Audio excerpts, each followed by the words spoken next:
పరిశుద్ధుడు మన రక్షకుడైన యేసుక్రీస్తు నామములో నన్ను ప్రేమతో ఆహ్వానించినటువంటి కుటుంబానికి దేవుడి గారికి అందరికి కూడి వచ్చిన మీ అందరికీ కూడా నా యొక్క ప్రేమ వందనాలు తెలియజేస్తున్నానండి.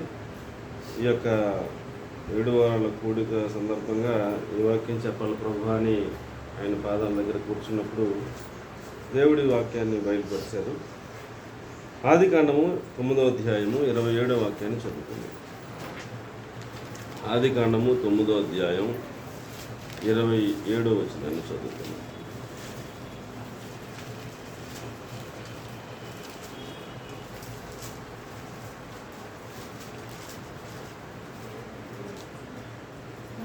దేవుడు యాపేతును విశాలపరుచును, అంతే సరిపోతుంది, నీకేమక్కర్లేదు. దేవుడు యాపేతును విశాలపరుచును, అతడు షేము గుడారములో నివసించును, అంతే. ఆ ఒక్క వచనం సరిపోతుంది. కూర్చుదాం. దేవుడు యాపేతును విశాలపరుచును, యాపేతు షేము గుడారంలో నివసించును. అందరూ ఒకసారి చెప్పండి. దేవుడు యాపేతును విశాలపరుచును, యాపేతు షేము గుడారములో నివసించును, అంతే. చిన్న ప్రార్థన చేసుకుందాం. మహాపరిశుద్ధమైన మా ప్రియ పరలోకపు తండ్రి, మీకు వందనాలు స్తోత్రాలు చెల్లిస్తా ఉన్నాం ప్రభువా. ఈ యొక్క మధ్యాహ్న కాలంలో మా ప్రియులు వెంకయ్యమ్మ గారి కుటుంబాన్ని మీరు ప్రేమించి 7 వారాల ప్రార్థన పెట్టుకోవడానికి మీరు ఇచ్చిన యొక్క సమయాన్ని బట్టి మీకు స్తోత్రం చెల్లిస్తున్నాం. వారి కుటుంబ పక్షంగా నాయన మేమందరం కూడి దైవజనులు అల్పుడైన నాకు కూడా అవకాశం ఇచ్చినందుకే మీకు స్తోత్రం చెల్లిస్తున్నాం ప్రభు.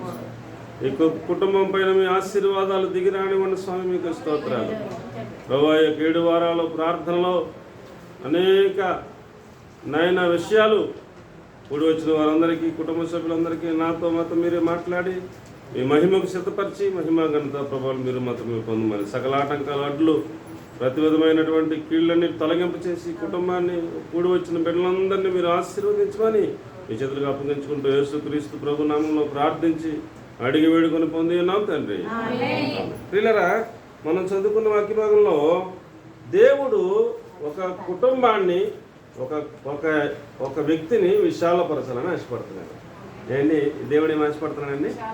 ఒక కుటుంబాన్ని లేకపోతే ఒక వ్యక్తిని విశాలపరచాలని ఆశపడుతున్నాడు. ఇప్పుడు మనం వెంకయ్యమ్మ గారి కుటుంబంలో మనం కూడుకున్నాం కాబట్టి వెంకయ్యమ్మ గారి కుటుంబాన్ని దేవుడు ఏం చేయాలని ఆశపడుతున్నాడు? విశాలపరచాలని ఆశపడుతున్నాడు. ఇరుకులో ఉన్న సందర్భాలు ఉంటాయి. ఇరుకులో నుంచి విశాలతలోనికి దేవుడు నడిపించాలని, విశాలపరచాలని దేవుడు ఆశపడుతున్నట్టుగా ఈ వాక్యం నాకు పరిశుద్ధాత్మ దేవుడు ఆ యొక్క వాక్యాల ద్వారా నాతో మాట్లాడి సిద్ధపరిచాడు.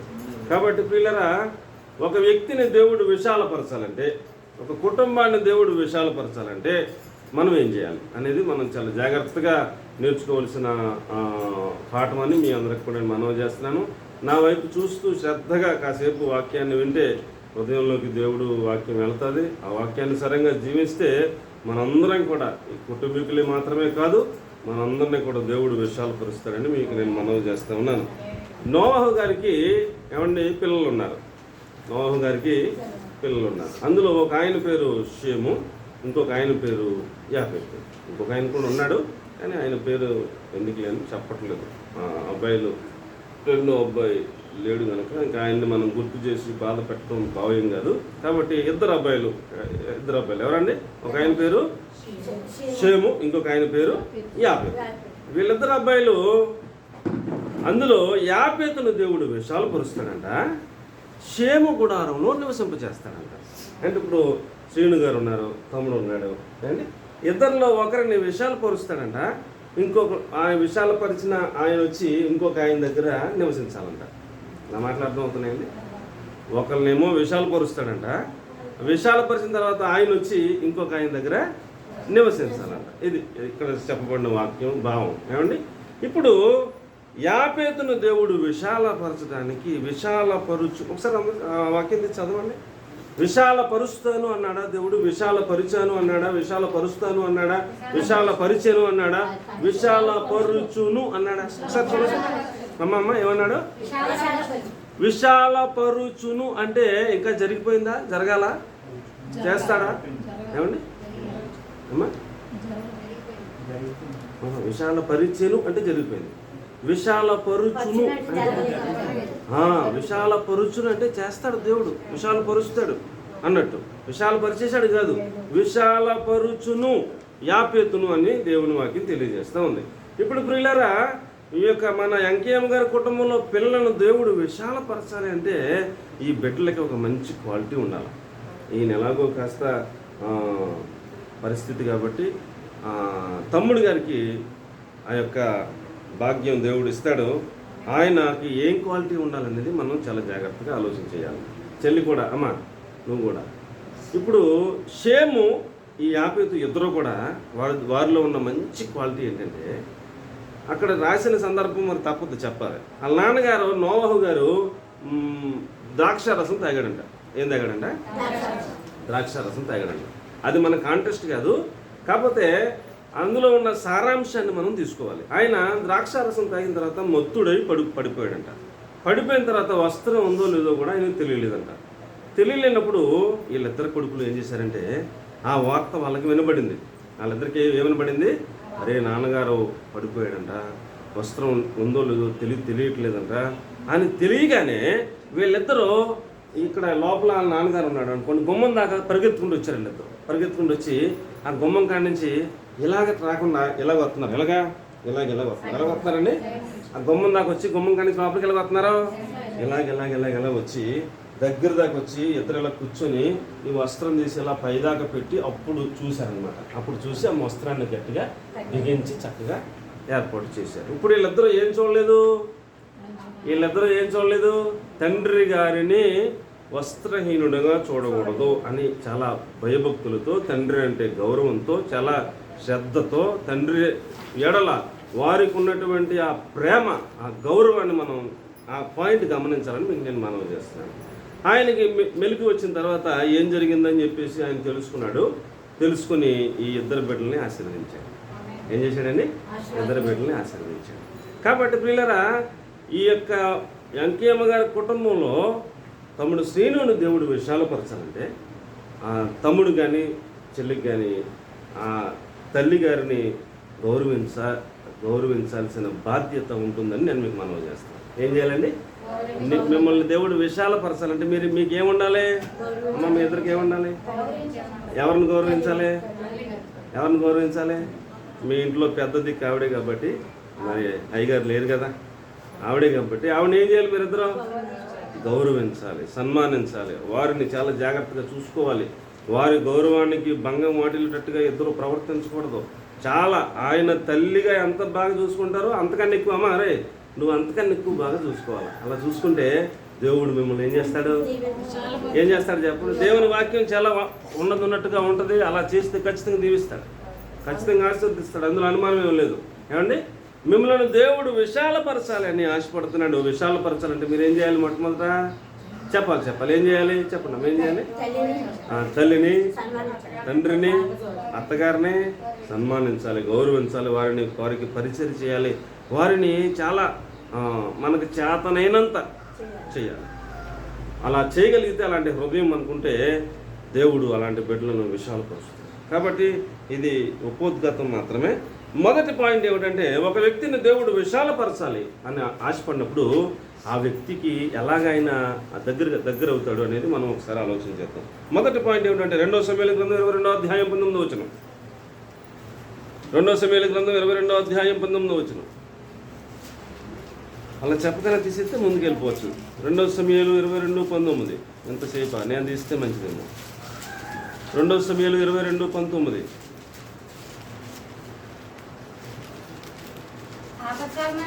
అది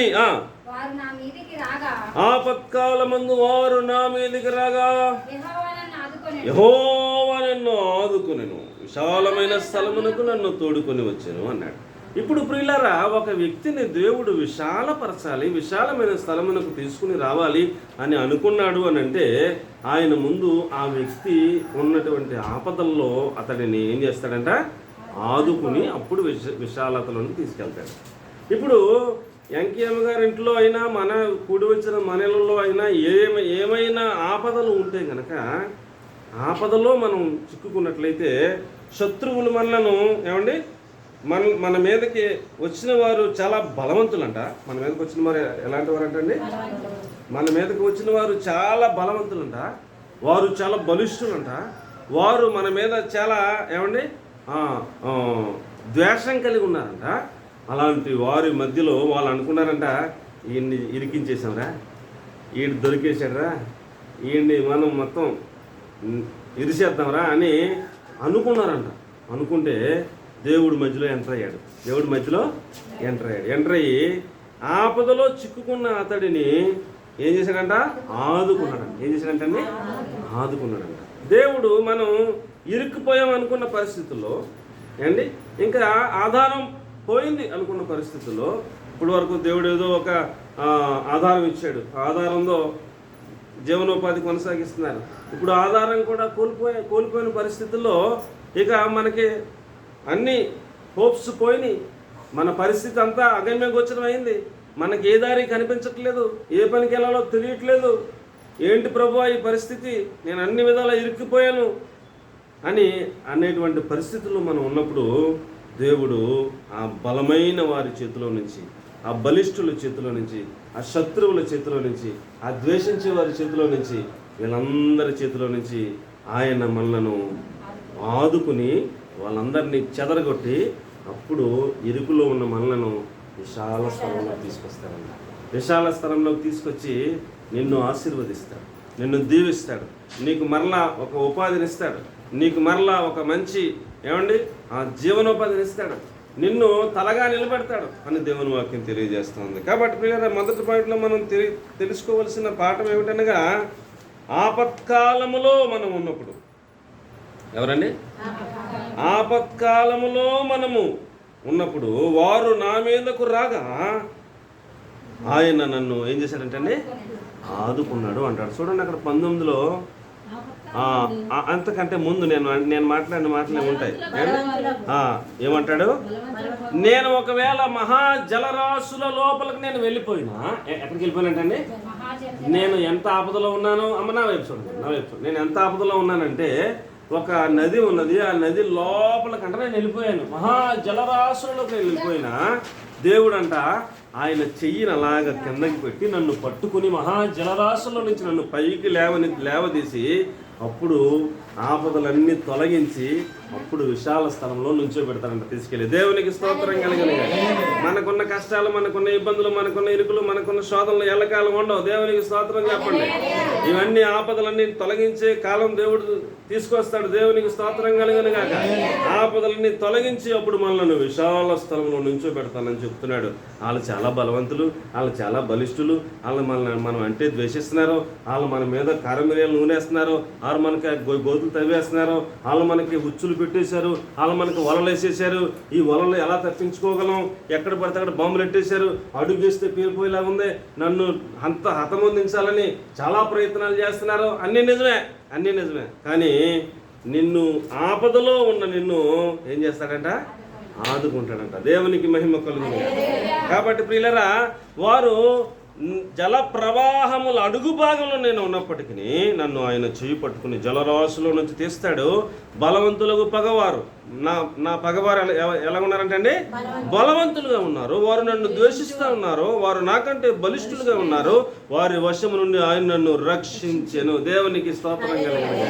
ఆయన రక్షిస్తాడు, ఆయన ఆదుకుంటానికి ఆయన మన పక్షంగా ఉంటాడని దేవుని వాక్యాన్ని బట్టి ఈ కుటుంబానికి కూడి వచ్చిన మీ అందరికి కూడా నేను తెలియజేస్తా ఉన్నాను. కాబట్టి మనం దిగులు చెందాల్సిన పని లేదు. మా దేవుడు మాకున్నాడు. ఈ ఆపదలు ఎల్లకాలం ఉండవు. ఆపదల్లో నుంచి ఆయన ఆదుకుని విశాల స్థలమునకు తీసుకెళ్ళి ఏం చేస్తాడంట? విశాల స్థలమునకు నన్ను తోడుకొని వచ్చెను అంటాడు. కాబట్టి ప్రియులారా, ఆయన రక్షించెను అంటే అర్థం ఏంటి? అయిపోయింది కార్యక్రమం. బలిష్ఠులందరినీ కొట్టేశాడు దేవుడు, వాళ్ళందరినీ ఏం చేయాలని చేసేసాడు దేవుడు, చెదరగొట్టేశాడు దేవుడు. రక్షించడం జరిగిపోయింది. విశాల స్థలమునకు తోడుకొని వచ్చెను అంటే కష్టాలన్నీ పోయినాయి, విశాల స్థలంలోకి వచ్చాం, పరిస్థితులన్నీ మారిపోయినాయి, మరలా తలగా పెట్టాడు, అంతా సిస్టమ్ అంతా మార్చేస్తాడు దేవుడు. కాబట్టి ప్రియులారా, మనం దేవుడు మన పక్షంగా ఉన్నాడు, ఆయన మనల్ని ఆదుకుంటాడు, ఆయన మనల్ని విశాల స్థలమునకు తోడుకొని వస్తాడనే ఒక విశ్వాసంతో బతకాలని మీ అందరికీ నేను తెలియజేస్తున్నాను. అండి, మన కష్టంలో ఉన్నప్పుడు, ఇబ్బందులు ఉన్నప్పుడు మనకి ఏమనిపిస్తుంది అంటే, ఇంకా నా పని అయిపోయింది, ఇంకా నా పరిస్థితి ఇంకా కష్టమే, ఇంకా నేను కృంగిపోతాను, నేను కుషించిపోతాను, నన్ను లేవనెత్తివాడు ఎవడున్నాడు, నాకు ఆధారం ఏముంది, ఇంక ఈ గోతుల నుంచి పైకి రానేమో అని మనం చేతకాని వాళ్ళం అవ్వకూడదు. మనకి నిరీక్షణ ఉండాలి, విశ్వాసం ఉండాలి. మా దేవుడు మాకున్నాడన్న విశ్వాసంతో బ్రతకాలి. అప్పుడు ఆయన మనను ఆదుకుంటాను అంటున్నాడు. మన శత్రువులు ఎంత బలమైన వాళ్ళైనా, ఎంత బలిష్ఠులైనా, ఎంత పగవారు ద్వేషించేవారైనా, ఎంత రేంజ్ వాళ్ళైనా మనకు అనవసరం. మనము మన దేవుని పైన ఆధారపడగలిగితే ఆయన మనల్ని ఆదుకుంటానంటున్నాడు. విశాల స్థలంనకు తోడుకుని వస్తాను అంటున్నాడు. అండి, ఈ విశ్వాసంతో బ్రతకాలని మీకు నేను మనవి చేస్తాను. రెండో పాయింట్లో కనుక మనం వెళితే, కీర్తన గ్రంథం 118వ అధ్యాయం 5వ వచనం. కీర్తన గ్రంథం 118వ అధ్యాయం 5వ వచనం. త్వరగా అలా చెప్పగానే చదివేయాలి ఎవరో ఒకళ్ళు, లేదా నేను తీస్తాను. కీర్తన గ్రంథం 118వ అధ్యాయం 5వ. ఇరుకునందుండి నేను యెహోవాకు మొర్రపెట్టి తిని విశాలమైన స్థలమునందు యెహోవా నాకు ఉత్తరం ఇచ్చాడు. బిగ్గరగా దేవునికి ఒక మంచి స్తోత్రం చెప్తారా? హల్లెలూయా. నేను ఇరుకులో ఉండగా ఏం చేయాలంటాడు? మొదటిగా విశ్వాసం కలిగి ఉండమంటాడు, నమ్మకం కలిగి ఉండమంటాడు, ఆయన నన్ను ఆదుకుంటాడు అనే ఒక భరోసాతో జీవించమని చెప్తున్నాడు. అమ్మా, రెండవది, నీవు ఇరుకులో ఉన్నావు కాబట్టి నువ్వేం చేయాలి? మొర్ర పెట్టడం నేర్చుకో అంటున్నాడు. ఏం చేయడం నేర్చుకోమంటున్నాడు? నేను ఇరుకునందుండి మొర్ర పెట్టి తిని అంటే మనల్ని కూడా ఏం చేయమని నేర్పుతున్నాడు? మనం ఇక్కడ ఉన్న ఎవరమైనా ఇరుకులో ఉన్నట్టుగా భావిస్తే, ఇరుకులో ఉన్నాము అనిపిస్తే మనము ఆ ఇరుకులో ఉండి ఏం చేయాలంట? మొర్ర పెట్టి తిని, మొర్ర పెట్టమని నేర్పిస్తున్నాడు. మొర్ర పెట్టతో నేర్చుకోవాలి. మొర్ర పెట్టి తిని అప్పుడు ఏం చేశాడంట? మొర్ర పెట్టి తిని అప్పుడు ఏం చేశాడంట? విశాల స్థలమందు యెహోవా నాకు ఉత్తరం ఇచ్చెను అన్నాడు. అందరు నా వైపు చూడండి అమ్మా. ఇశ్రాయేలీలు ఐగుప్తు దేశంలో బానిసలుగా ఉన్నారు. ఫరో వాళ్ళకి గడ్డి కూడా ఇవ్వకుండా నేను వాళ్ళను ఇంకా కఠినమైన హింసలు పెడతానని చాలా వాళ్ళను రక్తాన్ని పీల్చేసేలాగా రెస్ట్రిక్షన్స్ అన్నీ పెట్టేస్తున్నాడు. కూర్చొనివ్వట్లేదు, నుంచొనివ్వట్లేదు, తిన్నివ్వట్లేదు. ఒక్కొక్కరు ఇలాగ అయిపోయారు. చాలా వాళ్ళ రక్తాన్ని పీల్చుకున్నట్టుగా బానిసత్వం చేయించేస్తుంటే వాళ్ళు ఆ మూలుగుతా యెహోవాకు మొర్ర పెట్టారంట. ఏం చేశారంటే, ప్రభువా మమ్మల్ని విడిపించి ప్రభువా, తట్టుకోలేకపోతున్నాం ప్రభు అని మొర్ర పెట్టారంట. మొర్ర అంటే ప్రార్థన అంటే వేరు, మొర్ర అంటే వేరు. ప్రార్థన అంటే వేరు, మొర్ర అంటే వేరు. ప్రార్థన అంటే ప్రభువా నాకు ఇది కావాలనని మామూలుగా అడగటం. మొర్ర అంటే అది ఇచ్చేదాకా ఏడవటం. మొర్ర అంటే ఏంటండి? ఏదో ఒక పాయింట్ మీద మనం మొదలు పెడితే ప్రార్థన అది దేవుడు దగ్గర నుంచి మనకు వచ్చేదాకా ఆ ప్రార్థన ఆపకుండా కన్నీళ్ళకు వచ్చేసేదాన్ని మొర్ర అంటారు. మీకు బాగా అర్థం అవడం కోసం ఇప్పుడు మా పిల్లలు ఉన్నారు, ఈ పాపని తీసుకున్నారనుకోండి.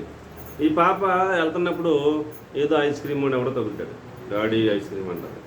నేను కొన్నాను అనుకోండి, మొదలెడతాడు ఏడుపు మొదలెట్టి ఇంకా స్వరం పెరిగిపోతూ ఉంటాం. ఇచ్చిదాకా ఊరుకుంటారా? ఇచ్చిదాకా ఊరుకోరు. అవసరమైతే కింద పడి దొరలేయడానికి కూడా సిద్ధపడిపోతారు. ఆ తండ్రికి ఎందుకు వచ్చిన గొడవ కొనైతే మంచిది అనిపించేలాగా వాళ్ళు చేస్తారు అక్కడికి. మొత్తం మీద మనం ఎంత భయం పెడదామన్నా, ఎంత చేద్దామన్నా, తింటే జ్వరం వచ్చేద్దామని, రంపొచ్చేద్దాం, వద్దామని ఎన్ని చెప్పినా అసలు పని అవ్వదు. కొనిదాకా అంత మొరపెట్టేస్తారు. మనం కూడా దేవునిని ఏ విషయం మీద అయితే అడుగుతున్నామో అది ఆయన ఇచ్చేదాకా కన్నీళ్లతో ఆయనను ఏం చేయాలంట? మాట మాటికి సిగ్గు లేకుండా అడుగుతారు కదా, అలాగా అడుక్కుని కూడా వస్తాడనుకోండి. అక్కడ ఉన్న అమ్మా కదా అన్నం పెట్టండి అమ్మ అంటాడు. లోపల నుండి మనం ఎవరుకున్నాం అంటే అబ్బాయి కాళ్ళు వెళ్ళంటే వెళ్ళిపోతారా? వెళ్ళా మళ్ళీ అలాగే ఉంటాడు. కాసేపు రోజు వస్తే అక్కడే ఉంటాడు. వెళ్ళిపడతా ఎన్నిసార్లు చెప్పాలి వెళ్ళో అంటే మళ్ళీ మనం లోపలికి వెళ్ళిపోతే మళ్ళీ బయటకు వస్తే మళ్ళీ 10 నిమిషాలు పోయి మళ్ళీ ఎక్కడ ఉంటాడు? మళ్ళీ అక్కడే అమ్మా అరగంట అయిపోద్ది అక్కడే ఉంటాడు. వీళ్ళకి ఏమనిపిస్తుంది అంటే, అరే అన్నమే చెప్తే వదిలిపోద్ది కదా, అనవసరంగా బాధ పెట్టేసామని వీళ్ళకి చిరాకు వచ్చేసి లోపలికి ఆనందం చేసేస్తే అప్పుడు వెళ్తాడు. అది సాధించేదాకా ఏం చేస్తాడు? వెళ్ళడు. వీళ్ళు తిట్టారనుకోడు, ఇసుకున్నారనుకోడు, సిగ్గులేనోడు నేను అనుకోడు. ఆడికి టార్గెట్ ఏంటి?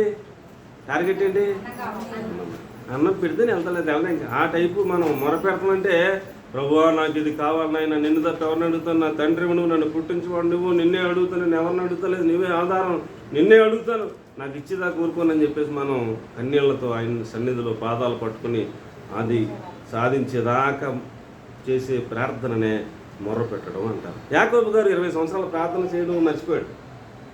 యాకోబు గారు ఎన్ని సంవత్సరాలని 20 సంవత్సరాలు ప్రార్థన చేయడం మర్చిపోయాడు. తండ్రి ఇంటికాడి నుంచి మెనమ్మ ఇంటికి వెళ్ళాడు, 20 సంవత్సరాలు పాలితనం చేశాడు. ప్రార్థన ఏంటో మొత్తం మర్చిపోయాడు. మర్చిపోయిన తర్వాత అక్కడి నుంచి మరలా తిరిగి ఆ ఊరు వెళ్ళిపోతున్నాడు. ఎబ్బోకు రేవు దగ్గరకు వచ్చాక ఇతని దగ్గర ఉన్న దోశల్ని పంపించి ఒరే అవతలే ఒడ్డుకి వెళ్ళి ఒకసారి చెక్ చేసి రండి పంపించాడు.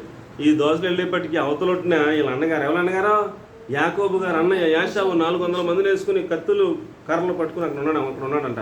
ఆడికి ఇన్ఫర్మేషన్ ఉంది, మా తమ్ముడు బయలుదేరి వస్తున్నాడని. ఆడికి తెలిసిపోయి ఆడు 400 మందిని వేసుకుని అవతలొట్టు కూడా కూర్చున్నాడు. అలాగే వచ్చినట్టు ఒరే మొత్తం ఆడిని, ఆడి భార్యని, ఆడి పిల్లల్ని ఆడి మొత్తం ఎగదీసి చంపేంటారని ఆడు ఆర్డర్ చేశాడు. వేసేస్తే 400 మంది రెడీగా ఉన్నారు కత్తులు అట్టుకుని, అలా కనపడితే చేద్దామని.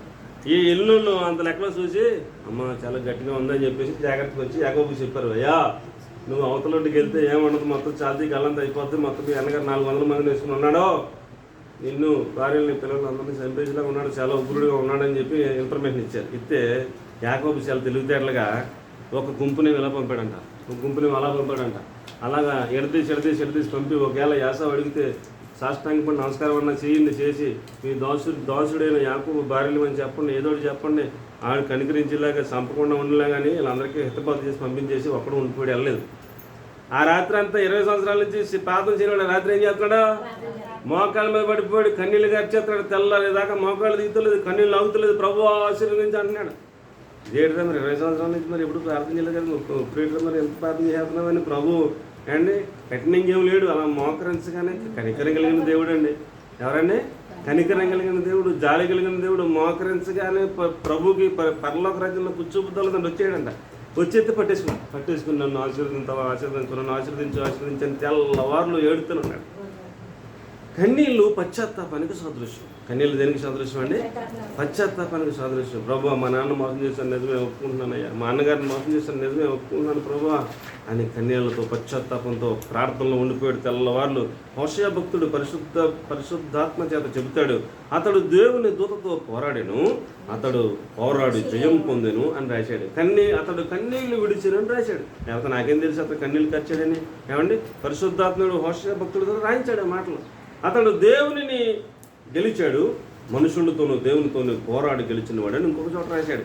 కాబట్టి మనం ప్రార్థనలో పోరాడాలి, ప్రార్థనలో జయించేలాగా ఆ ప్రార్థన ఉండాలి. దాన్ని ఏమంటారో మొర్ర అంటారు. ఇప్పుడు మనలో ఎవరైనా సరే ఇరుకులో ఉంటే ఏం చేయాలి, మరి మాకు ఎలాగ ఉందండి, మరి చాలా కష్టంగా ఉందండి, పరిస్థితి బాగోలేదండి అని ఆ పక్కలకు చెప్పి ఈ పక్కలకు చెప్పి బంధువులకు చెప్పి స్నేహితులకు చెప్పి రక్త సంబంధికులకు చెప్పి అందరికి చెప్తే ఏం చేస్తారు, అయ్యో అలాగమ్మా అయ్యో అంటారు అండి. ఎవరు ఏమీ చేయరు.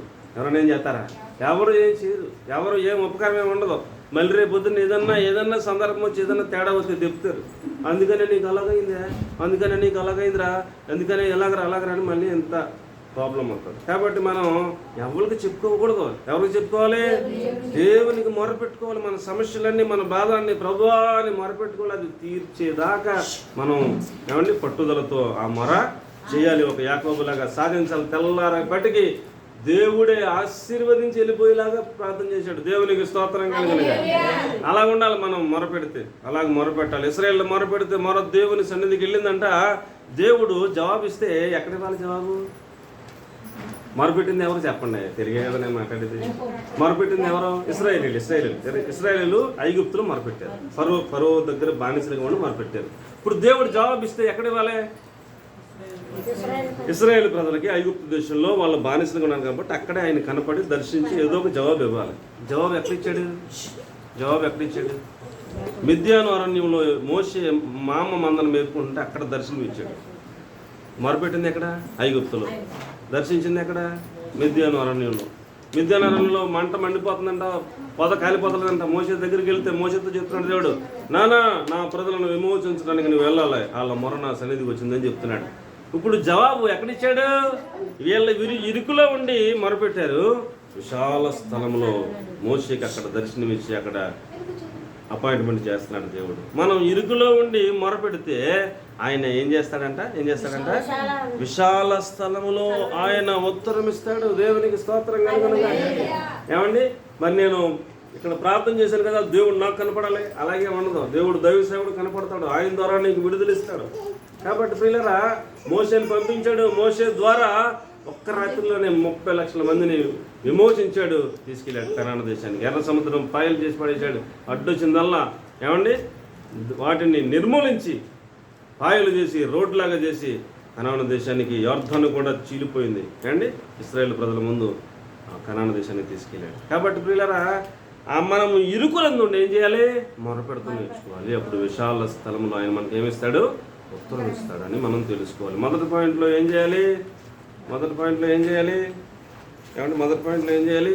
ఆపత్కాలంలో ఉన్నాము అని కృంగిపోయి, కృషించిపోయి, ఏమండి నీరసించిపోయి, చేతగానం అయిపోకుండా ఆపద కాలంలో ఆయన నన్ను ఆదుకుంటాడు అనే విశ్వాసంతో బతకమని చెప్తున్నాడు. నా మాటలు అర్థమవుతున్నాయండి? ఆపద కాలంలో ఎలా బతకాలి? ఆయన నన్ను ఆదుకుంటాడు. నా శత్రువులు బలిష్ఠులే, నా శత్రువులు ఏమండి చాలా కోపంగా ఉన్నారు నా మీద, ద్వేషించే వాళ్ళే, అయినా నా దేవుడు నన్ను ఆదుకుంటాడు అన్న విశ్వాసంతో బతకమని చెప్తున్నాడు. రెండో పాయింట్లో నా దేవుడు నన్ను విశ్వాసంతో బతకమన్నాడు, ఆయనే ఆదుకుంటానన్నాడు, ఆయనే నా శత్రువులందరినీ నిర్మూలిస్తానన్నాడు అని చెప్పేసి కుదురుగా కూర్చోగలే ఒక మెట్టెక్కి మొరపెడుతూ నేర్చుకున్నాను అని చెప్తున్నాడు. అర్థమైన వాళ్ళు మాత్రం స్తోత్రం చెప్పండి. హల్లెలూయా. ఏమండి, మొదట దేవుడే యుద్ధం చేస్తాడు, నిన్ను కూర్చోబెట్టి శత్రువులందరినీ కొట్టి నిన్ను తీసుకెళ్ళి విశాల స్థలంలో తీసుకెళ్ళి నుంచోబెడతాను అంటాడు. మొట్టమొదటి పాయింట్ అది. ఫస్ట్లో ఆయన కొడతాడు. రెండో పాయింట్కి వచ్చేసరికి ఏం చేయమని నేర్పిస్తున్నాడు? ఇక 10 రోజులు నేనే కొట్టనరా, నువ్వేం చేయాలి? మొరపెడుతూ నేర్చుకోని నేర్పిస్తున్నాడు, మొరపెట్టడం నేర్పిస్తున్నాడు. మూడో పాయింట్కి వెళ్ళేసరికి ప్రియులారా ఏమంటాడంటే, ద్వితీయోపదేశకాండం 33వ అధ్యాయం 20వ వచనం. ఎవరైనా దేవుడు విశాలపరుస్తాడు? విశ్వాసంతో బ్రతికే వాళ్ళని విశాలపరుస్తాడు. తమ్ముడా, ఎవరిని దేవుడు విశాలపరుస్తాడు? విశ్వాసంతో జీవించే వాళ్ళని విశాలపరుస్తాడు, అభివృద్ధి చేస్తాడు. ఎవరిని దేవుడు విశాలపరుస్తాడు? రెండో పాయింట్, మర్రపెట్టే వారిని విశాలపరుస్తాడు. ఇప్పుడు మీరు చెల్లి పిల్లలిద్దరిని వేసుకుని నలుగురు చేయి పట్టుకుని ఏం చేయాలి? ప్రతిరోజు మొరపెట్టాలి. ప్రభా, ఈ పాయింట్ మీద మొరపెడుతున్నాం, మాకు మరలా ద్వారం తెరవండి ప్రభా అని మీరు మొరపెట్టడం నేర్చుకోమని చెప్తున్నాం. మొరపెట్టండి, అద్భుతం కార్యం మీకు జరుగుతుంది, ఆశ్చర్యకరం జరుగుతుంది. మొదట విశ్వాసంతో జీవించండి, రెండవది మొరపెట్టుతూ జీవించండి, మూడవది ఏమంటాడంటే ద్వితీయోపదేశకాండం 33వ అధ్యాయం 20వ వచనం. గాదును గూర్చి ఇట్లా నేను, గాదును విశాలపరచువాడు స్తుతింపబడును అన్నాడు. ఇప్పుడు ఎవరైనా దేవుడు విశాలపరుస్తున్నాడు? ఎందుకు విశాలపరుస్తున్నాడు? గాదును విశాలపరిచిన తర్వాత ఏం చేయాలని కోరుకుంటున్నాడు? దేవుడు స్తుతింపబడాలని కోరుకుంటున్నాడు. దేవునికి స్తోత్రం కలగాలి. ఏం చేయాలని కోరుకుంటున్నాడు? స్తుతింపబడాలని కోరుకుంటున్నాడు. మీరు మీ కుటుంబంతో పాటు దేవుడిని ఏం చేయాలని కోరుకుంటున్నాడు? స్తుతించాలని కోరుకుంటున్నాడు. స్తుతించడం అంటే, అమ్మ నా వైపు చూడండి, స్తుతించడం అంటే ఏమండి, మన ఎదురుగా ఇశ్రాయేల్ ఎదురుగా ఎరుకో కోటగోళ్ళు ఉన్నాయి. ఏమున్నాయండి? ఇశ్రాయేల్ ఎదురుగా ఏమున్నాయండి? ఎరుకో కోటగోళ్ళు ఉన్నాయి. ఎరుకో కోట లోపల ఉన్నటువంటి ఎరుకో ప్రజలందరూ కూడా అనుకుంటున్నారు, మన కోట గోడ మీద 2 రథములు వెళ్ళి అంత వెడల్పుగా కట్టాం, బలంగా కట్టాం, అలా బయట ఉంటే ఉండని తిరిగితే తిరగనాయి, అలా ఏం చేస్తారు మనల్ని, అలా నిర్భయంగా లోపల ఉన్నట్టు అనుకుందాం మనం కాసేపు. అండి, అంత పెద్ద గోడలు, ఒక రథం ఎలాగెళ్తే ఒక రథం అలాగ వస్తే అంత వెడల్పుగా ఉంటాయంట ఆ గోడలు. అంత వెడల్పు గోడ ఎవరికైనా పడుతుందా అండి? ఈ గోడనే పడగొట్టాలంటే మనం మామూలుగా ఉండదు, చాలా కష్టం కదా. మనం చిన్న గోడ 9 నెలల గోడని పడగొడితే చాలా కష్టం కదండి. సొత్తులు పెట్టుకుని చాలా బాధపడిపోయి వెళ్ళదు, నలిగిపోయి మూలమైపోద్ది.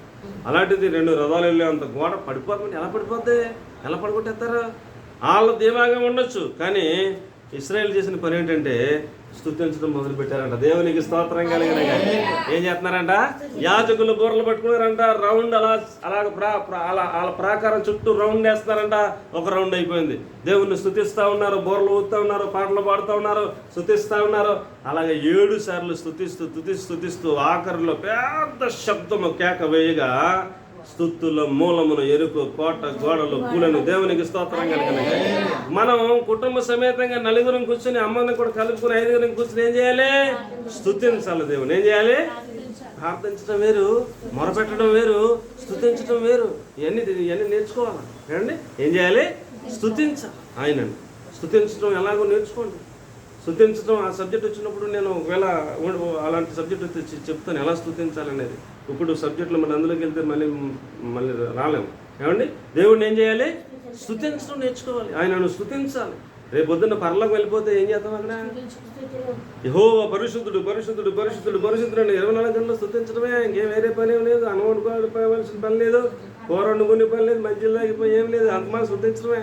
కాబట్టి ఇక్కడ ఉండగా ప్రాక్టీస్ ఉంటే అక్కడ దేవుడికి స్తోత్రం, ప్రాక్టీస్ లేకపోతే అందరూ స్తుతిస్తూ ఉంటే మనం అలా స్తోత్రమే ఏమి ఉండదు. ఇంకా చిరాకు వచ్చేది మనకి, పరలోకి ఎందుకు నరకం పోదాం అని చిరాకు వచ్చేది అక్కడ కూడా స్తుతించడం రాకపోతే. కాబట్టి మనము 3వ పాయింట్లో ఏమి నేర్చుకోవాలని అంటే, ఆయన విశాలపరిచిన తర్వాత ఏం చేయాలని ఆయన ఆశపడుతున్నాడు?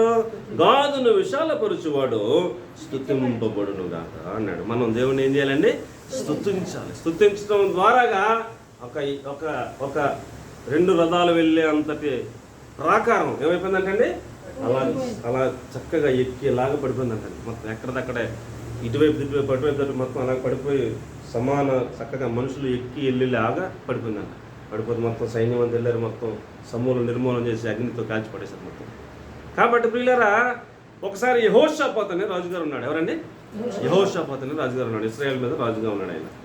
ఆయన మీదకి 3 రాజ్యాల వరకు యుద్ధానికి వచ్చారు. 2 రాజ్యాలండి? ఒక రాజ్యం మీదకి ఒకడు వస్తే బాగుంటుంది, అంతేనా? యెహోషాపాతు మీదకి అవతల ఒకడు వస్తే బాగుంటుంది. దెబ్బ కొట్టుకుంటారు. ఇతని మీదకి ఎంతమంది, ఎన్ని దేశాలు వచ్చారు? 3 దేశాల వాళ్ళు వచ్చారు. వాళ్ళేమో ఇసుక రేణువుల్లాగా ఉన్నారు. వాళ్ళ సైన్యం, వాళ్ళ గొడవ, వాళ్ళ ఆయుధాలు చూస్తే బొరపడైపోతుంది. చాలా హెవీ ఆయుధాలు పట్టుకుని వచ్చేసారు వాళ్ళు, రథాలు పట్టుకుని.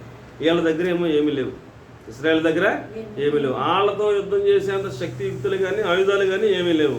ఇప్పుడు యెహోషాపాతు ప్రార్థన చేయడం మొదలుపెట్టాడు. ప్రభువా ఏం చేయమంటావు, నువ్వే దిక్కునైనని ఉపవాసం ఉండి ప్రార్థన చేయడం మొదలుపెట్టాడు. మొదలుపెడితే దేవుడు అన్నాడు, నానా నీవు యుద్ధ భూముల్లోకి వెళ్ళి యాజకులందరినీ లైన్గా నుంచోబెట్టి నన్ను స్తుతించమని చెప్పు, స్తుతిస్తూ ఉండండి, నేను చూసుకుంటాను అన్నాడు దేవుడు.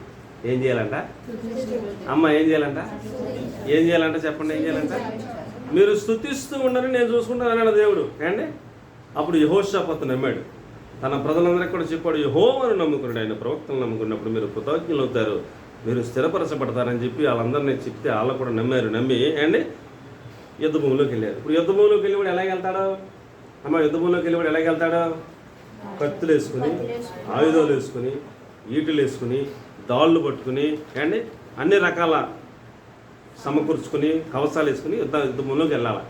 యెహోషాపాతు దేవుని మీద నమ్మకంతో దేవుడు చెప్పాడని ఏమండి మామూలుగా వెళ్ళిపోయారు. వెళ్ళిపోతే ముందు లైన్లో ఎవరు నుంచోవాలా? ముందు లైన్లో ఎవరు నుంచోవాలి? రాజుగారు నుంచోవాలి రూల్ ప్రకారం. తర్వాత సైన్యాధిపతులు నుంచోవాలి రూల్ ప్రకారం. తర్వాత సైన్యం నుంచి ఉంటారు అండి. అప్పుడు రాజు సైన్యాధిపతులకి వ్యూహం చేస్తూ ఉంటాడు. మీరు ఈ బ్యాచ్ ఈ టైప్ అనండి, ఈ బ్యాచ్ ఎలాగండి రాజు వ్యూహపరిస్తే ఆ వ్యూహం ప్రకారం ఆ సైన్యాధిపతులు వెనకాల కొంతమంది సైన్యం ఇలాగ బ్యాచ్లు కింద వెళ్ళి యుద్ధం చేస్తుంటారు. ఇప్పుడు యెహోషాపాతు ఏం చేశాడంటే ముందు లైన్లో యాజకులు నుంచోమన్నాడు. ఎవరినండి?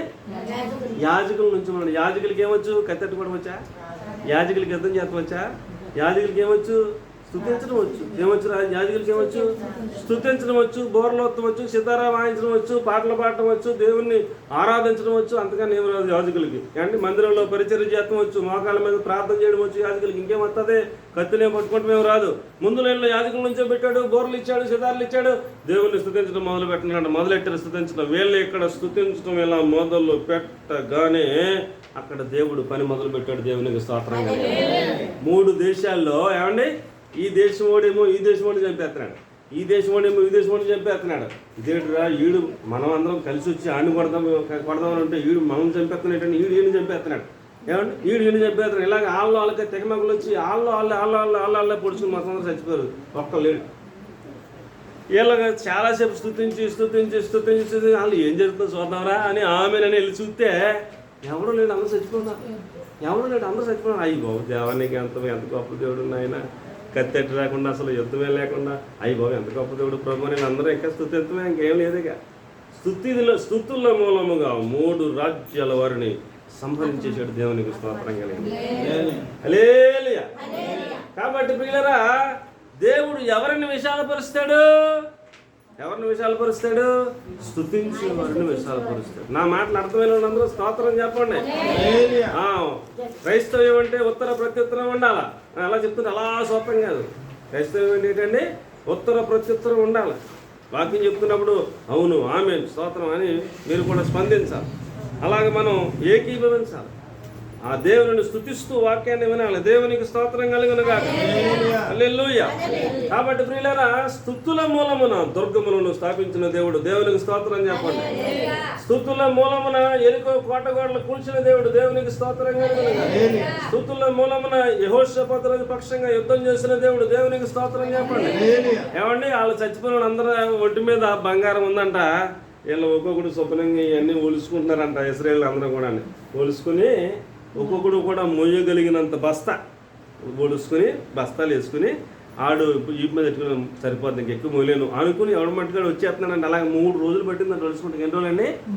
3 రోజులు పట్టిందంట. అందరం ఒలుసుకుని అందరూ కూడా తెచ్చేసుకున్నా కూడా ఇంకా ఉందంట, ఇంకా చాలా.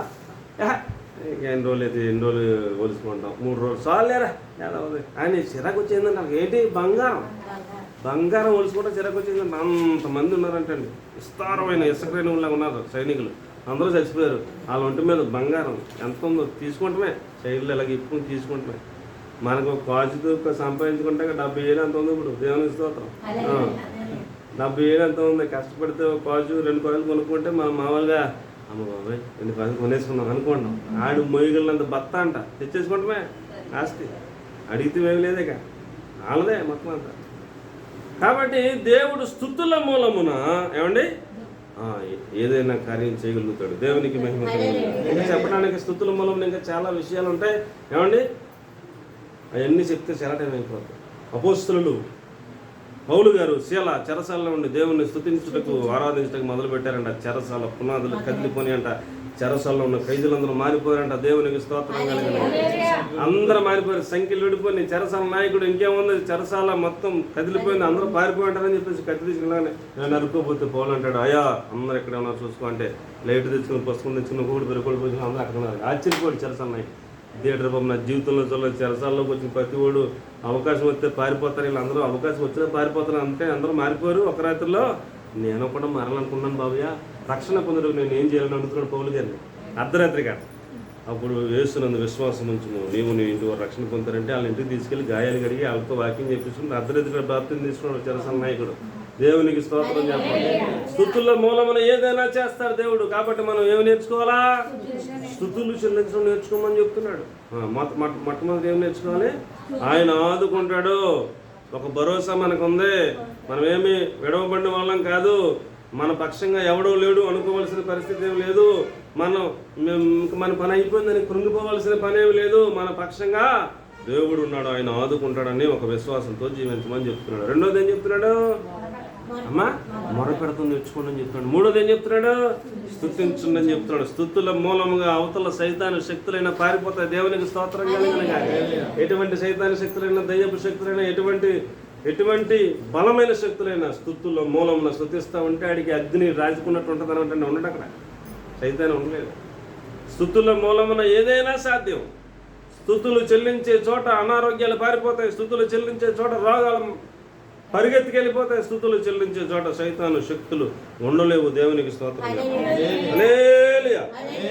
కాబట్టి ప్రియులారా, మనం దేవుడు ఆదుకుంటాడు అనే భావంతో మనం జీవించాలి, విశ్వాసంతో. రెండవది చెప్పండి ఆయనకి మొరపెడుతూ నేర్చుకోవాలి. మూడవది స్తుతించడం నేర్చుకోవాలి. నాలుగవది ఈ 3 పనులు మనం చేస్తూ ఉన్నప్పుడు అలాంటి వారిని ఒక చెట్టులాగా దేవుడు పోల్చాడు. దేవునికి స్తోత్రం.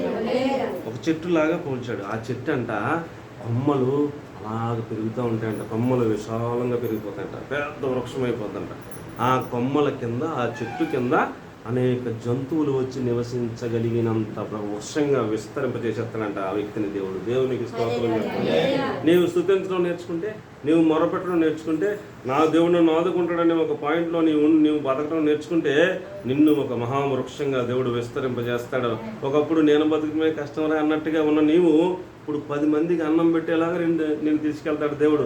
నిన్ను విస్తరింపజేస్తాడు. నీ నీడలో ఒక 10 మంది బతికేలాగా అంతగా నేను విస్తరింపజేస్తాను అన్నాడు. దేవునికి స్తోత్రం చెప్పండి. హోషేయ గ్రంథం 14వ అధ్యాయం 6వ వచనం. త్వరగా ఎవరన్నా తీస్తే హోషేయ గ్రంథం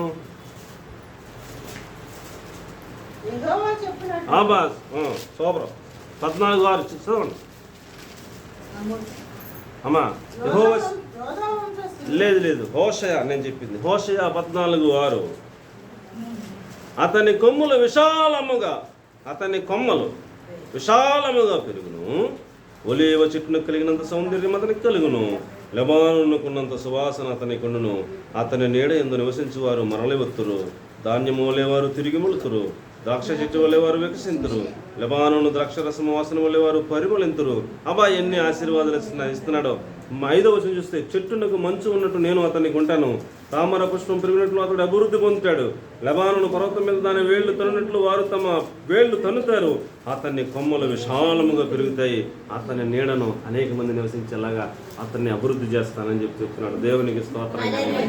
కాబట్టి ప్రియులారా, దేవుడు ఒక వ్యక్తిని విశాలపరచాలని అనుకున్నప్పుడు ఒక ప్రాసెస్లో మెట్టు ఎక్కిస్తూ విశాలపరుస్తాడు. నిన్ను ఒక విశాలమైన చెట్టుగా అనేక మందికి ఆశీర్వాదకరంగా దేవుడు చేస్తానని ఆయన మాటిస్తూ ఉన్నాడు. ఎప్పుడు చేస్తాడు?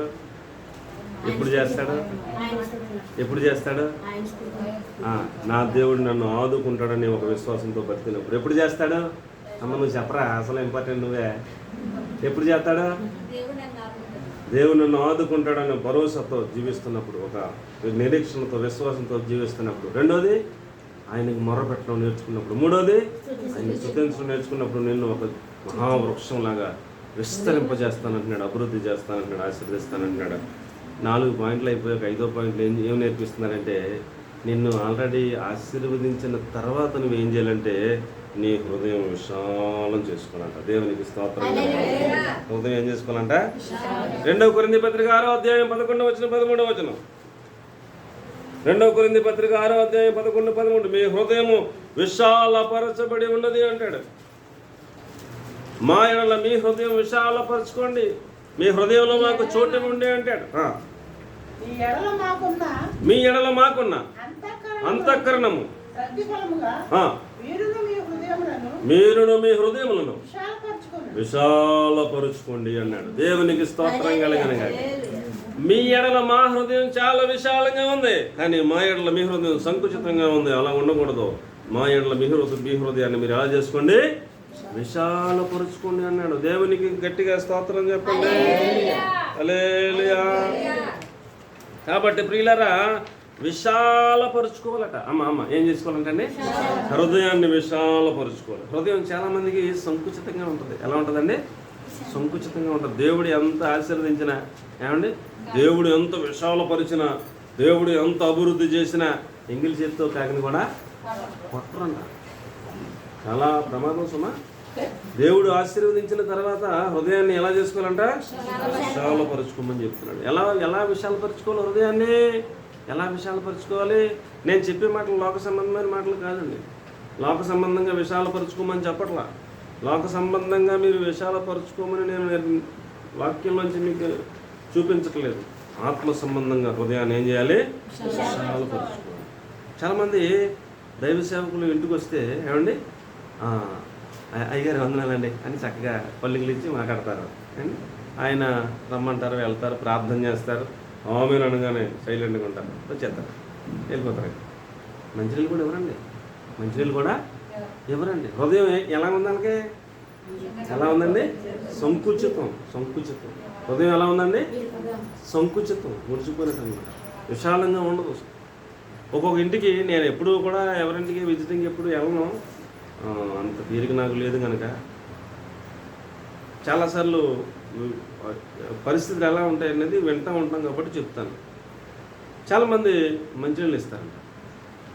చాలామంది అయ్యగారు టీ తాగండి అంటారంట. వాళ్ళది కొంచెం విశాలం అనమాట. టీ తాగండి అన్న వాళ్ళది కొంచెం విశాలం. ఎవరైనా అక్కడక్కడ అయ్యగారు ఒక అట్టు తయారు చేస్తారండి, తినండి అన్న వాళ్ళు బహు అరుదు. ఏమండి, ఎంత సంకుచితమో. దైవ సేవకుడికి ఏమీ లేక ఊరి మీద పడతాడా? ఏమండి, దైవ సేవకుడికి ఏమీ లేక ఊరి మీద పడతాడా? దైవ సేవకుడు ఎందుకు? ఒక వ్యక్తిని దేవుని రాజ్యానికి సిద్ధపరచడానికి దేవుడు ఒక దైవ సేవకుడు నియమించాడు. వారి దుష్టత్వం నుంచి వారిని మళ్లించడం వలన వారిని ఆశీర్వదించటకు దైవ సేవకుడిని దేవుడు పంపాడు అంటే రాయబడి ఉంది అక్కడ. దైవ సేవకుడు లేకుండా ఒక వ్యక్తి పరలోక రాజ్యానికి సిద్ధపరచబడలేడు. అది దేవుడు ఏర్పాటు చేసిన విధానం కాదు. దైవ సేవకుని ద్వారా ఒక వ్యక్తిని దేవుడు పరలోక రాజ్యానికి సిద్ధపరచాలని ఆయన చిత్తం అది. అందుకని దైవ సేవకుని పెట్టాడు. అదొక వేరే సబ్జెక్టు, దైవ సేవకుని సబ్జెక్ట్. మళ్ళీ అందులోకి వెళ్తే మళ్ళీ కష్టం. కాబట్టి దైవ సేవకుడిని ప్రేమించే విషయంలో హృదయం విశాలంగా ఉండాలి.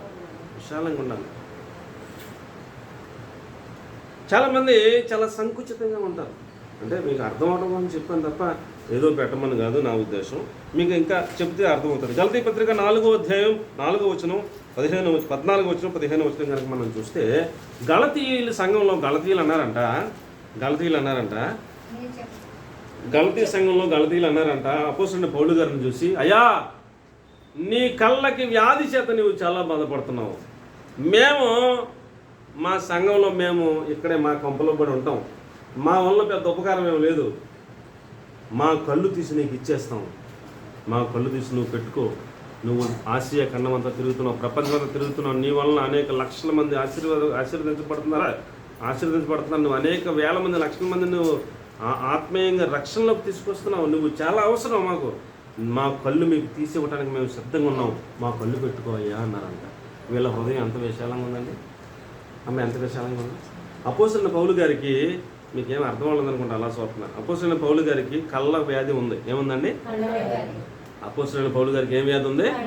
కళ్ళ వ్యాధి ఉంది.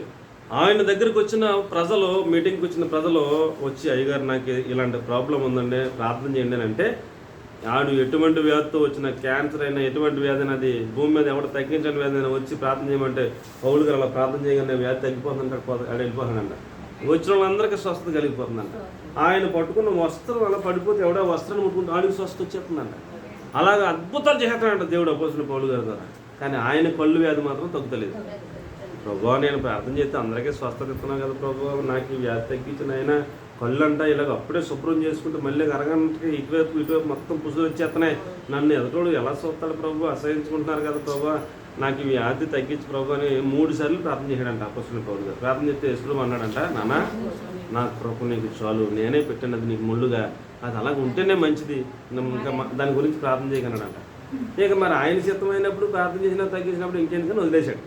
వదిలేస్తే ఆ గలతీ సంఘంలో చూడలేక అంటారు, అయ్యా నీ కళ్ళు తీసేసి మా కళ్ళు మేము తీసిచ్చేస్తాం, మా కళ్ళు పెట్టుకో అయ్యా, నువ్వు మాకు కావాలి అవసరం అయ్యా అని ఆయన్ని ప్రాధేయపడుతున్నారంట.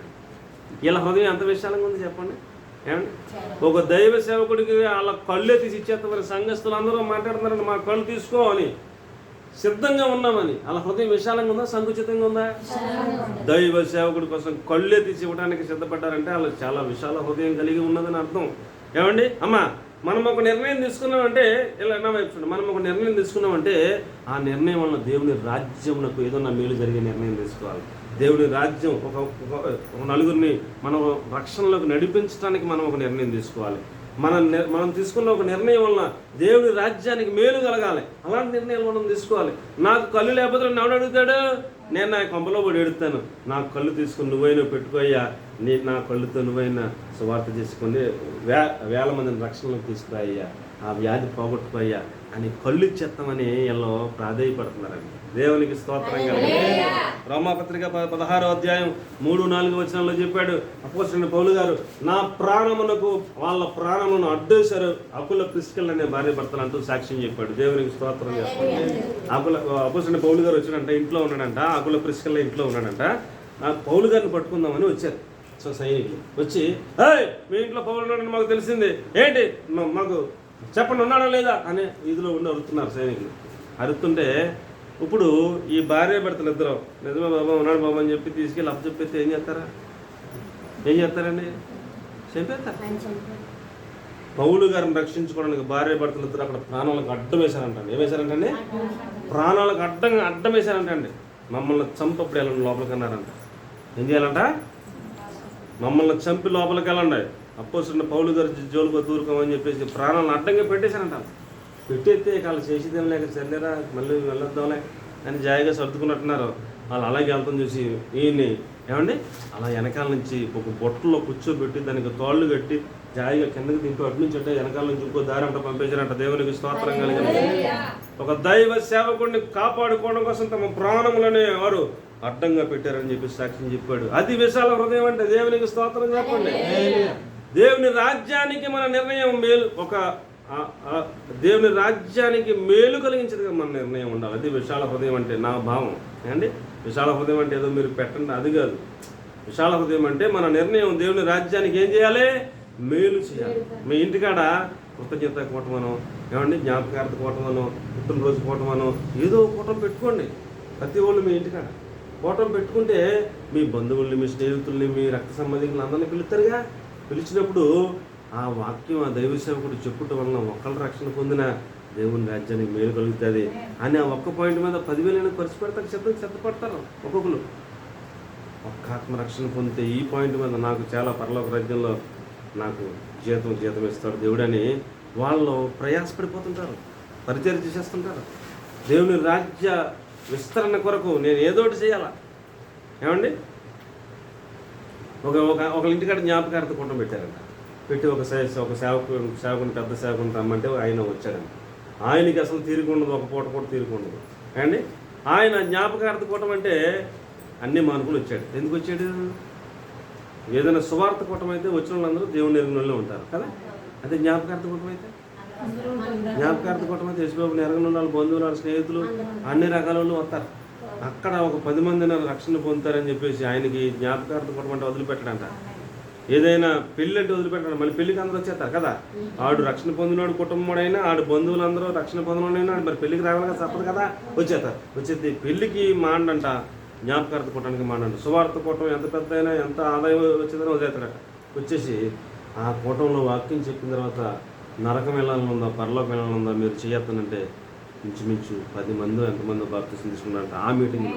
దేవునికి స్తోత్రం కలిగింది.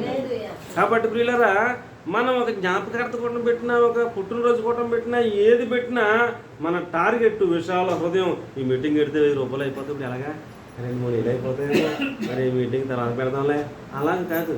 దేవుని రాజ్య వ్యాప్తి కొరకు ఏం చేయాలంట? దేవుని రాజ్య వ్యాప్తి కొరకు ఏం చేయాలంట అండి? కూర్చోండి. దేవుని రాజ్య వ్యాప్తి కొరకు ఏం చేయాలంటే చెప్పండి. మన హృదయం ఏం చేసుకోవాలంట? విశాలపరుచుకోవాలి. వీళ్ళు కన్నులు తీసి ఇచ్చేస్తామంటున్నారు, తమ ప్రాణములని పౌలు గారి కోసం అడ్డంగా పెట్టారు. రోమపత్రిక 16:23 చూస్తే ఏమండి, రోమపత్రిక 16:23 చూస్తే సంఘం అంతటికి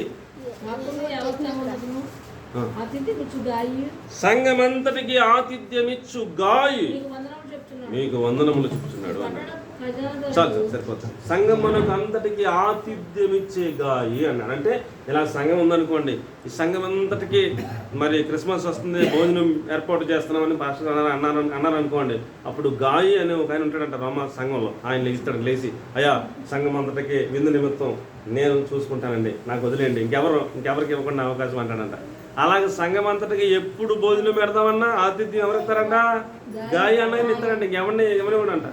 అంతటి విశాలమైన హృదయం. ఒకరికి ఎడతమే కష్టం కదా, ముగ్గురికి ఎడతమే కష్టం కదా. సంఘం అందరికీ భోజనం నేను ఒక్కనే పెడతానంటే మరి విశాల హృదయమే కదా, ఏమండి? అలాగే విశాల హృదయంతో ఉన్న వాళ్ళు ఎంతమంది ఉన్నారు, వాళ్ళందరి గురించి చెప్తే చాలా టైం అయిపోద్ది. కాబట్టి మనము దేవుని వలన విశాలమైన స్థలంలోకి రాబడినప్పుడు, మన చెట్టు విశాలంగా కొమ్మలు పెరిగినప్పుడు, మనల్ని దేవుడు ఆశీర్వదించినప్పుడు 5వ పాయింట్ ఏమి నేర్చుకోవాలి? హృదయం విశాలపరుచుకుని ఆయన రాజ్య వ్యాప్తి కొరకు ఏదైనా పరిచర్య చేయడానికైనా, ధనం ఖర్చు పెట్టడానికైనా, దేవుని సేవకుని కోసం ప్రాణాలు అడ్డం పెట్టడానికైనా, పనులు ఇచ్చేయడానికైనా, దేవుని రాజ్య వ్యాప్తి కొరకు ఏదైనా విశాల హృదయంతో చేయాలి అంటాడు. దేవునికి స్తోత్రం కలుగును. 6వ పాయింట్లో కనుక మనం వెళ్తే కీర్తన గ్రంథం 18వ అధ్యాయం 19వ వచనం, త్వరగా ముగించేసుకుందాం, టైం అయిపోతుంది. కీర్తన గ్రంథం 18వ అధ్యాయం 19వ వచనం, నేను ఆయనకు ఇష్టడను గనక ఆయన నన్ను విశాలపరిచాడు. అంతే, మీరు తీసి లోపల రాకడ చేద్దాం. కీర్తన గ్రంథం 18వ అధ్యాయం 19వ వచనం, విశాలమైన స్థలమునకు ఆయన నన్ను తోడుకొని వచ్చాను, ఇష్టడను కనుక. చాలా సరే అమ్మ, సరిపోదు. ఆయన విశాల స్థలములకు తోడుకుని వచ్చాడు, ఎందుకంట ఆయనకు ఇష్టడును కనుక. ప్రియులారా, అమ్మ నా వైపు చూడండి. ఆయన ఆదుకుంటాడు అనే ఒక విశ్వాసంతో బతకమన్నాడు. తర్వాత ఎలా చేయమన్నాడు? ఆయనకి ఒక వ్యక్తిని దేవుడు విశాలపరచాలనుకుంటే ఎలా స్టార్ట్ చేశాడు? ఆదుకుంటాడు నా ప్రభు అన్న భరోసాతో జీవించమన్నాడు. తర్వాత ఏమి నేర్చుకోమన్నాడు? మొర్ర పెట్టడం నేర్చుకోమన్నాడు. తర్వాత ఏమి నేర్చుకోమన్నాడు? స్తుతించడం నేర్చుకోమన్నాడు. తర్వాత ఏమి నేర్చుకోమన్నాడండి అమ్మా? నిన్ను విశాలపరుస్తాను, నీ కొమ్మలు విశాలపరిచి ఒక 10 మంది నీ నీళ్ళలో ఉండేలాగా నేను చేస్తానని ఆశీర్వదించి అభివృద్ధి చేస్తానని వాగ్దానం ఇచ్చాడు. తర్వాత ఏమి నేర్చుకోమన్నాడు? హృదయాన్ని విశాలపరుచుకున్నాడు. తర్వాత ఏమి నేర్చుకోమంటున్నాడు? నాకు ఇష్టడిగా బతకరా అని చెప్తున్నాడు. దేవునికి స్తోత్రం. ఎలా బతకాలంట? దేవునికి ఇష్టంగా బతకమని నేర్పిస్తున్నాడు. దేవునికి మహిమ కలుగునగా. కాబట్టి పిల్లలు ఎవరిని దేవుడు విశాలపరుస్తాడు? దేవునికి ఇష్టంగా బతికే వాళ్ళని దేవుడు విశాలపరుస్తాడు. దేవునికి స్తోత్రం చెప్పండి. హల్లెలూయా. ఎవరు దేవునికి ఇష్టలు అనేది మరి ఇంకో సబ్జెక్ట్. అది అందులోకి వెళ్తే మళ్ళీ మనం కష్టం అవుతుంది. ఏమంటే ఎవరు దేవునికి ఇష్టలు ఎవరు మీకు అర్థం అవడానికి ఒక 2 మాటలు అంటాము అండి. విశ్వాసం లేకుండా దేవునికి ఇష్టం లేనుట అసాధ్యం అన్నాడు. అంటే విశ్వాసం కలిగి ఉన్నటువంటి వాళ్ళు అంటే దేవునికి ఇష్టం అన్నాడు. అండి అది మొదటి పాయింట్లోనే మనం విశ్వాసంగా ఉండాలని చెప్పుకున్నాం. కాబట్టి అలాంటి బిడ్డలను దేవుడు ఇష్టపడతాడు. ఇంకా ఎవరంటే దేవునికి ఇష్టం? ఎవరి చేతిలో అయితే నూలు గుండు ఉంటుందో వాళ్ళంటే దేవునికి ఇష్టం. ఎవరి చేతిలో అండి? ఎవరంటే ఇష్టం దేవునికి? ఎవరంటే ఇష్టం దేవునికి? జెరుబ్బాబెలు చేతిలో నూలు గుండు ఉండుట యెహోవా చూసి ఆనందించెను అని రాసి ఉంది. ఏమండి అంటే అలాగే ఎవరంటే ఇష్టమంట దేవుడికి? ఎవరంటే ఇష్టమంట దేవుడికి? నా జీవితాన్ని నేనే సరిచేసుకునే అంతటి కెపాసిటీ నాకుంటే అలాంటి బిడ్డను చూసి దేవుడు ఇష్టపడతాడు. దేవునికి స్తోత్రం చెప్పండి. హల్లెలూయా. నూలు గుండు అంటే ఏంటంటే ఇలాగ గోడ కట్టేటప్పుడు తాపి మేస్త్రి ఇలాగ ఒకటి ఇలా పెడతాడు. ఇలాగ తోడ ఉంటుంది, కింద ఇలా గుండు ఉంటుంది. అది అలా తూకం ఎత్తాడు అనమాట. దాంతో గొడమ్మ అంటారు దాన్ని. ఆ తూకం ఎత్తే ఈ గోడ ఇక్కడ కడతాడు అనుకోండి, ఇక్కడ ఇలా పెట్టి ఇలా పెట్టినప్పుడు తూకానికి కరెక్ట్గా రావాలా. రాకపోతే ఈ ఇటుని ఇలగలకు కొడతాడు, మళ్ళీ ఆడతాడు, మళ్ళీ ఇలగలకు కొడతాడు, మళ్ళీ ఆడతాడు, మళ్ళీ ఇలగలకు కొడతాడు, మళ్ళీ ఆడతాడు. అప్పుడు కరెక్ట్గా వచ్చేస్తే అప్పుడు మళ్ళీ ఈ గోడ అంతా కట్టేస్తాడు. మళ్ళీ తోడు ఇలా కడతాడు. మళ్ళీ ఆ తోడుకి కరెక్ట్గా నిదానంగా చూసుకుంటాడు. అలాగే ఈ తూకం వేసుకుంటా ఈ తోడు కట్టుకుంటూ వెళ్తేనే ఇదిగా నిదానంగా వచ్చింది. లేకపోతే ఒక కిటికీలాగా, ఒక కిటికీ ఎదురైపు, ఒక కిటికీ అవతలైపు, ఒక కిటికీలాగా అలాగే ఎగుడు దిగుడుగా ఎటకారంగా వస్తుంది గోడ. ఏమి లేకపోతే నూలు గుండు లేకపోతే జీవితం, మన ఆత్మీయ జీవితం, ఆత్మీయ కట్టడం మనం కట్టుకోవాలా. మన ఆత్మీయ కట్టడం ఎవరు కట్టుకోవాలండి? మన ఆత్మీయ కట్టడం మనమే కట్టుకోవాలి. యేసు ప్రభువు పునాది మీద మనం మన ఆత్మీయ జీవితాన్ని కట్టుకోవాలి. మనం కట్టుకునేటప్పుడు ప్రతిరోజు మనకి ఏముండాలి? చేతిలో నూలు ఉండాలా, గుండు ఉండాలా. ప్రతిరోజు పొద్దున్న సాయంత్రం దాకా బతిక రాత్రి మోకాల మీద పడి ఈ రోజంతా ఎలా బతికాను, నా గోడ ఎలా కట్టుకున్నాను అని తూకం వేసుకుంటూ రావాలా. ఏం రావాలి? తూకం వేసుకుంటూ రావాలి. ఎవరినన్నా ఏమైనా అన్నానా? ఏదైనా చూడకూడదు ఏమైనా చూసేసానా? ఛానల్లో ఏదైనా చూడకుండా సీరియల్ ఏమైనా చూసేసానా? ఏదైనా అనకూడని మాట ఏమైనా అనేసానా అని అన్ని విచారాలు గుర్తు చేసుకుని ప్రభువా కొంచెం తేడా వచ్చేసింది ప్రభువా, ఇటుకి కొంచెం తేడా వచ్చింది ప్రభువా, సరిచేయి ప్రభువా అని ఆ రాత్రి కాడ మళ్ళీ పాదాలు పట్టుకుని ఆయన రక్తంలో పడుకుని శుద్ధీకరించుకుని మన తప్పులు మనమే తెలుసుకుని మనల్ని మనమే సరి చేసుకుని అండి మన గోడ మనమే చక్కగా కట్టుకోవడం ఎవరికి చేతన అవుతుందో ఆడంటే దేవుడికి ఇష్టం. దేవునికి స్తోత్రం చెప్పండి. దావీదు గారు రాజుగా ఉన్నాడు. చాలా 7 సార్లు స్తుతిస్తున్నాను, 3 సార్లు ప్రార్థిస్తున్నాను, రాత్రి జాములు ధ్యానం చేస్తున్నాను, పొద్దున్నే ఏం ప్రార్థన చేయాలో ముందే రాసుకుని ప్రార్థన సిద్ధపరుచుకుంటున్నాను. నేను సూపర్ అనుకున్నాడు అండి. ఒక రోజున చేయకుండా పని చేసేసాడు. మేడం మీద చూశాడు, చేయకుండా పని చేసేసాడు. దాన్ని కవర్ చేసుకుంటే ఆవిడ భర్తను చంపేశాడు. ఏమన్నట్టు కూర్చున్నాడు సింహాసనం మీద. కూర్చుంటే అరే పాపం చేసేసి మళ్ళీ ఏమన్నట్టు కూర్చున్నా పెట్టరా అని యేసు ప్రభు అలా చూసి సరే అని నాతాను ప్రవక్తను పంపించాడు. నాతాను ప్రవక్త వచ్చి అయ్యా మన రాజ్యంలో ఒకడికి 100 గొర్రెలు ఉన్నాయి, వాడికి 1 గొర్రె ఉందని మొదలెట్టాడు. చెప్పండి అన్నాడు. మరి 100 గొర్రెలు ఉన్నవాడి ఇంటికి ఒకడు వచ్చాడు, బాటసారి వచ్చాడు, వాళ్ళ ఇంటికి భోజనం పెట్టమని అడిగాడు. అడిగితే ఇప్పుడు 100 గొర్రెలు ఉన్నవాడు వాడు 100 గొర్రెలు గొర్రెని వండి పెడితే బాగుంటుంది కదా అన్నాడు నాతాను. బాగుంటుంది అన్నాడు దావీదు. ఆడు ఆ 100 గొర్రెల్లో 1 గొర్రెని కూడా తీయకుండా ఆడింటి ముందు ఒక్కడే ఉన్నాడు, ఆడికి కూడా 1 గొర్రె ఉంది. ఆ 1 గొర్రెనాడు సొంత బిడ్డలాగా చూసుకుంటున్నాడు. ఆడి దగ్గరికి వెళ్ళి ఆడి గొర్రెని తీసుకొచ్చి ఆడి గొర్రె నుండి ఈ బాటసారికి పెట్టాడు. ఆడి గురించి తీర్పు నువ్వు చెప్పన్నాడు నాతాను రావు. రాజుగా దావీదు అంటాడు, వీడికి 100 గొర్రెలు ఉండి ఎదురింటోడికి 1 గొర్రె ఉంటే ఆ 1 గొర్రెని చంపేసి దాన్ని వంట వండి వీడింటికి ఇచ్చిన చుట్టానికి పెట్టాడా, ఆడు మరణమునకు పాత్రుడు. అలా చేసినోడు ఏమైపోవాలంట? వీడి దగ్గర 100 ఉండి 100 జాగ్రత్తగా పెట్టుకుని ఎదుటోడు ఒకటే ఉంటే ఒకదాన్ని చంపించాడు కదా, వీడు మరణమునకు పోతాడు అని తెప్పించేశాడు. ఆడెవడో కదా నువ్వే అన్నాడు. నా తండ్రి అమ్మ పోయి నన్నే అన్నవాటనే ఒకసారి మనోడికి బల్బు వెలిగిపోయి మొత్తం రాజవస్త్రాలు తీసి గోనె పట్ట ధరించుకుని బూడు తీసుకుని మోకాళ్ళ మీద పడి కన్నీళ్ళు దాచి పరుపు తేలిలాగా ఏడిచి ప్రభువు నన్ను క్షమించి అన్నాక మరలా రక్షణానందం అన్నీ వచ్చినాయి. ఉత్తనే ఏం లేదు. దేవునికి స్తోత్రం చెప్పండి. తన తప్పేదో తాను తెలుసుకోరు ఎవరనో. మన తప్పేదో మనం తెలుసుకోం. నేను చాలా కరెక్ట్ అనుకుంటాం. ఇంకొకటి ఎవడో చెప్తే కానీ అర్థమయ్యే సావదు. దేవునికి స్తోత్రం కలిగి నా తప్పు నాకే తెలిస్తే నేనే సూపరం అండి. అంత స్తుతించేవాడు, అంత ఆరాధించేవాడు, ఆయనతో ఆయనకే తెలవలేదు. నా తన ప్రశ్న చెప్పేదాకా మనోడికి సోయలేదు, అర్థం అవ్వలేదు. కాబట్టి ఏ రోజుకు ఆ రోజే మనం రాత్రిపూట పడుకునే ముందు కాస్త అంత ఒకసారి అలా గుర్తు చేసుకుని, ప్రభువా కొంచెం స్పీడ్ అయిపోయింది ప్రభువా, మా ఆయన్ని తిట్టేసాను ప్రభువా కొంచెం స్పీడ్ అయిపోయింది ప్రభువా, కోప్పడిపోయిన ప్రభువా క్షమించిన ఆయన అని ఆ రోజే గోడ సరి చేసేసుకుంటే అలాంటి వాళ్ళను దేవుడు ఏం చేస్తాడు? ఇష్టులు అంటున్నాడు. దేవునికి స్తోత్రం. కాబట్టి మనం ఎవరిని దేవుడు విశాలపరుస్తాడు? ఆయనకు ఇష్టలుగా బతికే మనం విశాలపరుస్తాడు. 7వ మాట, ఆఖరి మాట, లోకాసువార్త 3:38 వచనం. లోకాసువార్త 3:38. కూర్చో. లోకాసువార్త 3:38 వచనం. అసలు ఈ యొక్క యాపేతు వెళ్ళి షేము గుడారంలో నివసించడం ఏంటి అని నేను కొంచెం దాని మీద ధ్యానం చేస్తే ఏమండి, నా వైపు చూడండి. నోవహుకు ఇద్దరు కుమారుల గురించి మనం ధ్యానం చేస్తున్నాం కదా. దేవుడు యాపేతుని విశాలపరచును, ఈ యాపేతు వెళ్ళి షేము గుడారంలో నివసించడం కదా. ఇప్పుడు ఈ యొక్క షేము గుడారంలో యాపేతులు నివాసం చేయడం ఏంటి, అసలు గొడవ ఏంటి అని చెప్పేసి కొంచెం ధ్యానం చేస్తే షేము వంశావళి ఒకసారి అలాగ మనం జాగ్రత్తగా చదివితే అండి, షేము వంశావళిలోనే యేసు ప్రభు పుట్టాడు. దేవునికి స్తోత్రం. ఇప్పుడు నేను చెప్పిన వాక్యం మీరు చదవండి. లోకాసువార్త 3:38, 3:36 చదివితే అది కదా లోక 3:38 అమ్మా. ఎనోషు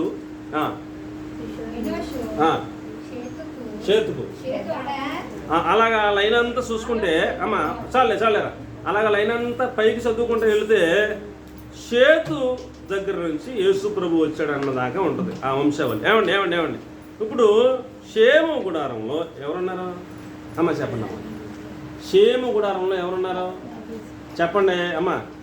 షేము అనే వంశావళిలో ఎవరు వచ్చారు? ఆఖరికి యేసు ప్రభు వచ్చాడు. ఏమండి అమ్మ, నా వైపు చూడండి అమ్మ.